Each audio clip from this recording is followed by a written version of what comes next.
Okay, let's take a look at the current assignment. We'll go over a couple of the functions. Remember that a function is simply a built-in formula. And then we're going to take a look at how we can create charts, whether it's a column chart or a pie chart. Now, I've already put the function in for today's date, but all you have to do is put an equal sign, start to type the word today, and you'll see this option here, and just double click on it and press enter. So when we do that, that gives us the current date. Now you'll notice a couple of things here.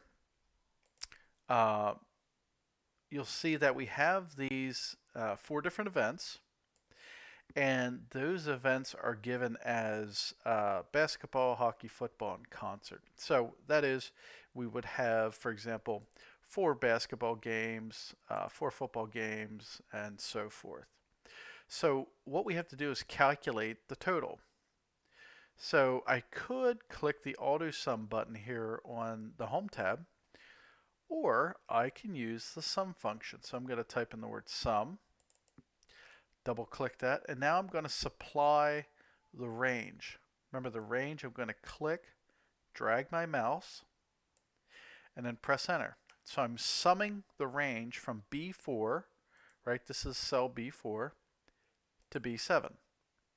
Now once I have that one complete at one time, I can use the fill handle and just drag it to the right. And in fact, if I look at each of these cells, I can see that it automatically updates for the current column. So this was B4 to B7. This is C4 to C7, D4 to D7, and so forth. Now let's calculate the average. So to calculate the average, I'm going to start to type in the word average, double click it, highlight this range, press enter. Then same as before, I'm just going to drag it to the right. Now to find the lowest value, I'm going to use the min function, right? Min meaning minimum. Again, highlight this range, press enter, use the fill handle. For the largest value or the highest value, I'm going to use the max function, right? The max function. Highlight the range, press enter, and drag that across. Now the last one here, the number of events, we're going to use the count function.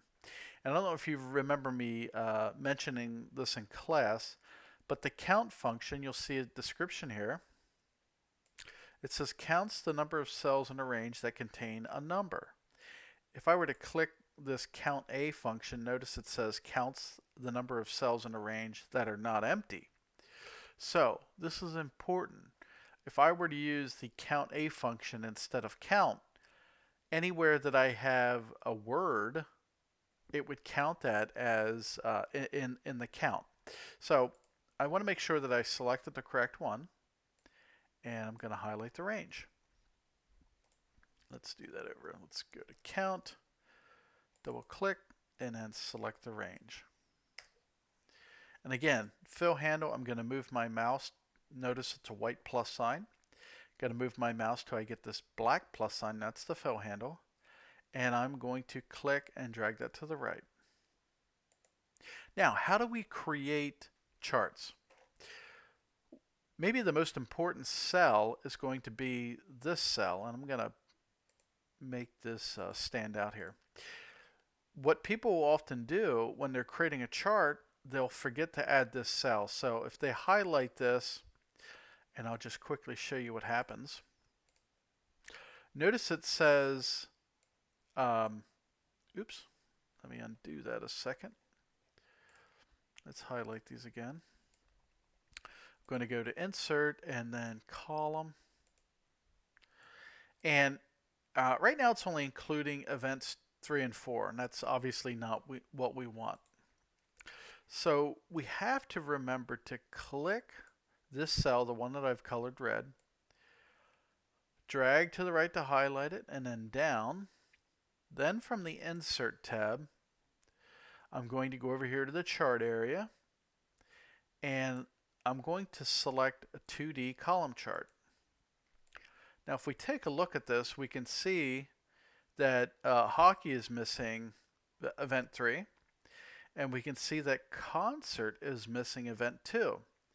And if we go back to look at the numbers, we can see that 2 of those events were canceled, right? One for concert and one for hockey. So that's all we have to do to create a chart. Now, if we want to change the title, I can just click in here. Let's suppose we call it event sales, something like that. So we can make that change pretty quickly. Now, what about creating a pie chart? If we want to create a pie chart for, let's suppose, basketball, I'm going to highlight, again, click this red cell, highlight over and down, insert tab, and pie chart. Now you can choose either of these, whether you want 2-dimensional or 3-dimensional. I'm going to click on 3-dimensional.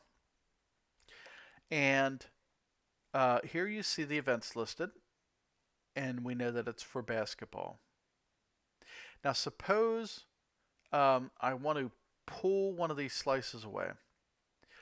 This is called exploding the pie. And I want you to notice something. When I click this pie one time, notice you'll see these little bubbles at every pie slice.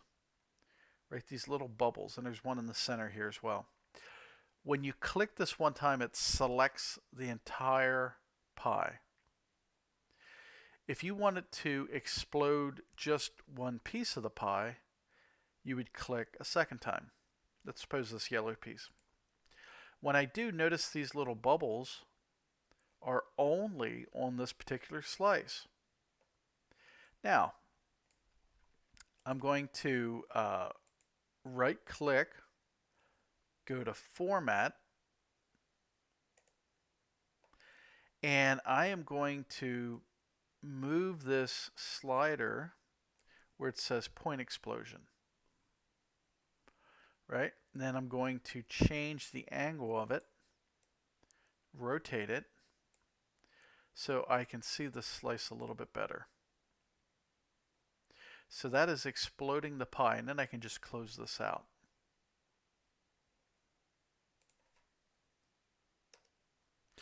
Okay, if you have any questions, please feel free to send me an email. Otherwise, I hope that has answered any questions you may have about inserting a function or creating a chart, whether it's a column chart or a pie chart.